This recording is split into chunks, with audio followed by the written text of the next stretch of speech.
Happy Deepawali Deepak ji. सबसे पहले मेरी ओर से आप दीपावली की कोई शुभकामनाएं देने के लिए आपको तहे दिल से याद किया है दीपक जी।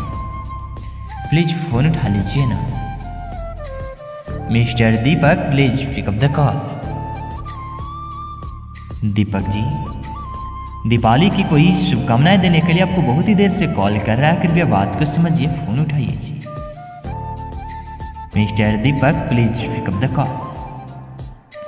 आपका फोन बहुत ही देर से